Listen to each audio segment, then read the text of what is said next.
Καλημέρα σας. Χαίρετε. Σας έχει λείψει η αγκαλιά?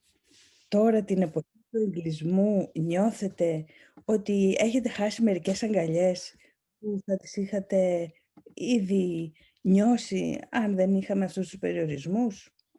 Μμ. Τα μαθήματα θαυμάτων λοιπόν σήμερα μας καλούν να νιώσουμε αυτή την αγκαλιά με έναν πολύ ωραίο τρόπο. Καλώς ορίσατε στο μάθημα 36. Ας δούμε λοιπόν για ποια αγκαλιά μας μιλάνε. Ποια είναι η πιο μεγάλη αγκαλιά που μπορείς να κάνεις? Όταν κοιτάς με τα μάτια του πνεύματος, τότε αγκαλιάζεις τα πάντα μέσα στο βλέμμα σου. Περιβάλλεις τα πάντα μέσα στο φως σου. Ιδού λοιπόν. Τα μαθήματα θαυμάτων λοιπόν στο μάθημα 36 μας λένε «Η αγιοσύνη μου περιβάλλει το κάθε τι που βλέπω».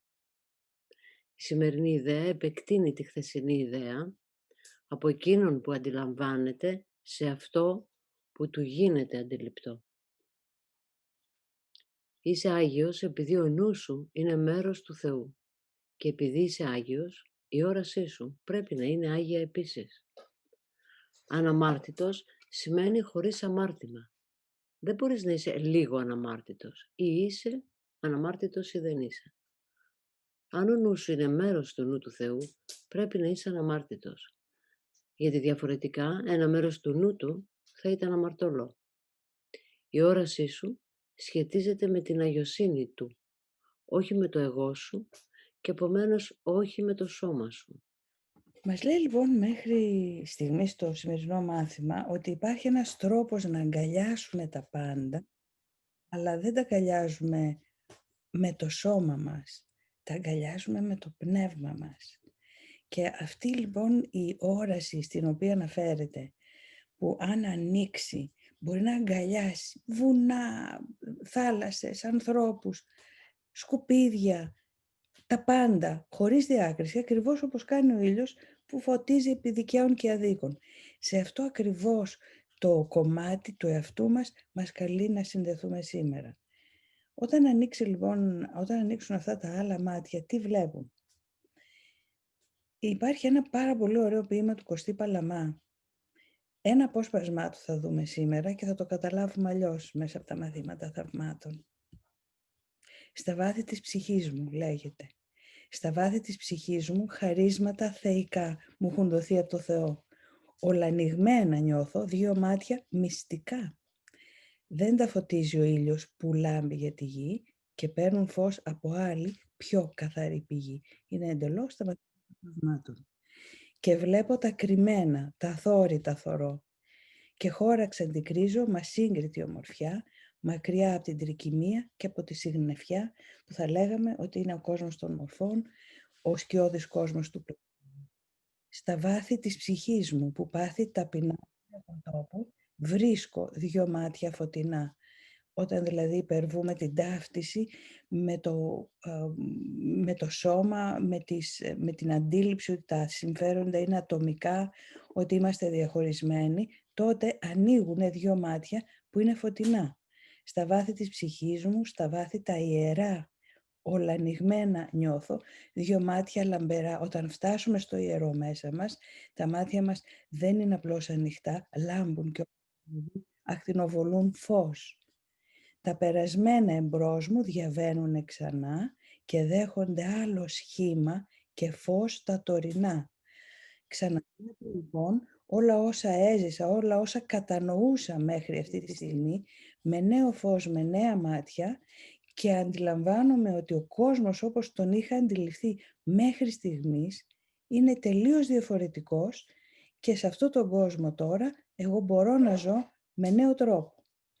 Ας δούμε όμως τους δύο τρόπους που βλέπουμε. Έχουμε τον ορθό νου, που είναι η όραση του πνεύματος. Η αγιοσύνη μου περιβάλλει το κάθε τι που βλέπω. Και έχουμε τον λάθος νου, που είναι η όραση του εγώ, όπου ο φόβος περιβάλλει το κάθε τι που βλέπω. Αυτοί δεν είναι οι δύο τρόποι με τους οποίους κοιτάμε την κάθε στιγμή μας? Τελείως. Συνήθως φοβόμαστε. Συνήθως είμαστε σε άμυνα. Συνήθως είμαστε απομακρυσμένοι ο ένας από τον άλλον και απειλημένοι. Γι' αυτό θυμηθείτε τις προηγούμενες ασκήσεις, ότι βλέπουν μια μορφή εκδίκησης, τις ασκήσεις που μας λένε ότι υπάρχει μια αποθήκη σκοτεινών εικόνων μέσα στο νου μας. Άρα, αυτά που βλέπουμε, έτσι όπως τα αντιλαμβανόμαστε, μέσα στο νου μας, δεν τα βλέπουμε με τα μάτια της ψυχής μας, γιατί αυτά δεν είναι ανοιχτά ακόμα. Ή αν θέλετε, που και που μας ανοίγουν και έχουμε μια άλλη θέαση του κόσμου. Σήμερα λοιπόν η άσκηση αυτή μας καλεί σε μια βαθιά ειρηνική συμφιλίωση με τα πάντα. Να υπερβούμε τους φόβους μας ή τις αναστολές μας για το τι είναι ξένο και μακρινό από μας και να αγκαλιάσουμε τα πάντα μέσα στο βλέμμα μας, αλλά το Άγιο βλέμμα μας. Πράγματι, οι συνθήκες που επικρατούν σήμερα στον πλανήτη μας οθούν προς τα εκεί, να ανακαλύψουμε αυτόν τον άλλο τρόπο όρασης που έχουμε μέσα μας, γιατί πράγματι οι νόες είναι ενωμένοι και ξέρουμε πολύ καλά ότι μερικές φορές όταν σκεφτόμαστε καλά για κάποιον άλλον, ανταποκρίνεται. Άρα κάπως με κάποιον τρόπο παίρνει το μήνυμα. Και κυρίως εμείς, όταν σκεφτόμαστε απαλά και τρυφερά, νιώθουμε διαφορετικά. Έτσι. Ό,τι και αν γίνεται έξω. Εδώ λοιπόν, όπως μας το είπε και από την αρχή, δεν μεταφέρει την προσοχή μας από αυτόν που αντιλαμβάνεται σε αυτό που αυτός αντιλαμβάνεται. Κάνει μία τέτοια μετάθεση. Άρα ότι εφόσον ο νους είναι Άγιος και ότι δει μέσα από την αγιοσύνη Το του καθαγιάζει. το καθαγιάζει. Δεν είναι ωραίο? Θα μπορούσαμε να δούμε τον εαυτό μας άραγε έτσι, που μερικές φορές τον έχουμε σαν εχθρό και τον κατηγορούμε και επικρινόμαστε όλη μέρα. Ναι. Θα μπορούσαμε να το δούμε έτσι άραγε. Να δούμε λίγο το μάθημα. Ναι, να δούμε λοιπόν τι μας προτείνει για να το νιώσουμε αυτό σήμερα. Ναι.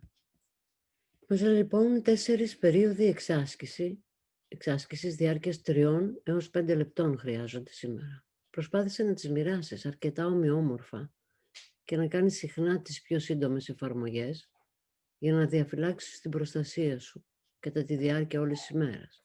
Όταν λέει την προστασία σου, εννοεί από τις επιθετικές μας σκέψεις. Οι μεγαλύτερες περίοδοι εξάσκησης πρέπει να πάρουν την εξής μορφή. Πρώτα κλείσε τα μάτια σου, επανάλαβε αργά τη σημερινή ιδέα αρκετές φορές, μετά άνοιξε τα μάτια σου και κοίτα γύρω σου αργά και ξέγνιστα, εφαρμόζοντας την ιδέα συγκεκριμένα σε οτιδήποτε παρατηρείς. Για παράδειγμα, η αγιοσύνη μου περιβάλλει αυτό το χαλί, αυτό το τοίχο, αυτά τα δάχτυλα, αυτή την καρέκλα, αυτό το στυλό, αυτή την οθόνη, αυτά τα πρόσωπα που είναι στην οθόνη. Αρκετές φορές κατά τη διάρκεια αυτών των περιόδων εξάσκησης, κλείσε τα μάτια σου και επανάλαβε την ιδέα στον εαυτόν σου. Η αγιοσύνη μου περιβάλλει το κάθε τι που βλέπω. Μετά άνοιξε τα μάτια σου και συνέχισε όπως πριν. Για το κάθε αντικείμενο εννοεί προφανώς. Αυτή η άσκηση που δεν ζητάει πολλά παρά μόνο αυτό να καλέσουμε στο νου μας, ζητά όμως τη συμμετοχή μας. Δηλαδή δεν αρκεί να πω η αγιοσύνη μου περιβάλλει αυτό το κουτί χαρτομάντιλα. Χρειάζεται να το νιώσω, να νιώσω αυτή την αγιοσύνη, σαν να είμαι ένα συντριβάνι που πλημμυρίζει και ξεχυλίζει από αυτό και αγκαλιάζει τα πάντα. Δηλαδή αφήστε το αυτό να ανέβει μέσα στη συνείδησή σας, σαν αίσθηση. Αυτή την αγιοσύνη, αυτή την καλοσύνη μέσα μας και μετά να την επεκτείνουμε γύρω μας. Μην είναι δηλαδή μία στήρα επανάληψη κάποιων λέξεων, αλλά να το νιώσουμε στον πυρήνα μας. Και καθώς το κάνουμε αυτό, να στραφούμε εκείνη την ώρα στην γνώμη που έχουμε για τον εαυτό μας. Σε ποια ιδέα σχηματίζουμε για τον εαυτό μας. Πώς νιώθουμε όταν είμαστε έτσι. Πώς νιώθουμε όταν κάνουμε αυτή την επιλογή. Αυτό είναι το βίωμα που αναζητάμε, ώστε να κατανοήσουμε όχι μόνο τις ασκήσεις περισσότερο, αλλά κυρίως αυτό το νέο τρόπο αντίληψης. Ας δούμε και τις άσκησης σήμερα, το μάθημα. Για τις πιο σύντομες περιόδους εξάσκησης, κλείσε τα μάτια σου και επανάλαβε την ιδέα «Η αγιοσύνη μου περιβάλλει το κάθε τι που βλέπω». Κοίτα γύρω σου καθώς την επαναλαμβάνεις ξανά και τελικά επανάλαβε την ακόμα μια φορά με τα μάτια σου κλειστά. Φυσικά όλες οι εφαρμογές πρέπει να γίνονται αργά, όσο το δυνατόν πιο άνετα και χωρίς βιασύνη. Γι' αυτό και μας είπε 3 έως 5 λεπτά. Αν κάποιος δηλαδή νιώσει λίγο δυσάρεστα ή ζορίζεται, ας το κάνει 3 λεπτά αντί για 5. Και ας το νιώσουμε, επιμένω σε αυτό, ακόμα και σαν μια σωματική αίσθηση, σαν μια ζεστασιά που ανεβαίνει από τα βάθη μας και αναδύεται και απλώνεται γύρω μας. Θα δείτε ότι η αίσθηση ότι μας λείπουν οι αγκαλιές λόγω εγκλεισμού θα υποχωρήσει με ένα μαγικό τρόπο. Θα νιώσετε μεγάλη πληρότητα. Πράγματι. Και ακόμα και αν το εγώ καραδοκεί, όπως γράφει η φίλη Θεοφανή εδώ, το εγώ βεβαίως έχει το εξής εξαιρετικό χαρακτηριστικό. Είναι εξαιρετικά συνεπές στους στόχους του. Δεν τους χάνει ποτέ από μπροστά του. Ποτέ. Αν μπορούσαμε να πάρουμε λίγο από αυτή τη συνέπεια και να τη χρησιμοποιήσουμε υπέρ μας, υπέρ του πνεύματος που είμαστε, τα αποτελέσματα θα ήταν πιο γρήγορα, πιο εμφανή. Η αγιοσύνη μου λοιπόν περιβάλλει το κάθε τι που βλέπω, περιβάλλει εσάς αυτή τη στιγμή και από τον καθένα σας όλους τους υπόλοιπους. Ας το νιώσουμε αυτό. Έχουμε μια δυναμική σαν ομάδα και έτσι τα μέλη μπορούν να στηρίζονται από το σύνολο αυτής της δυναμικής και της ομαδικής ενέργειας. Ωραία.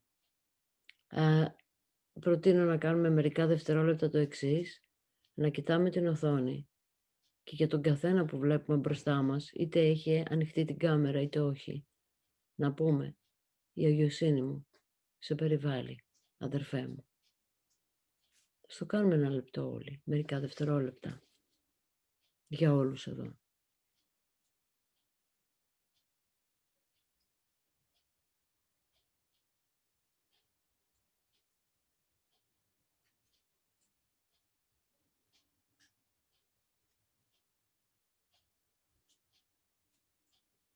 Είναι σημαντικό να το κάνουμε αργά, όχι με βιασύνη.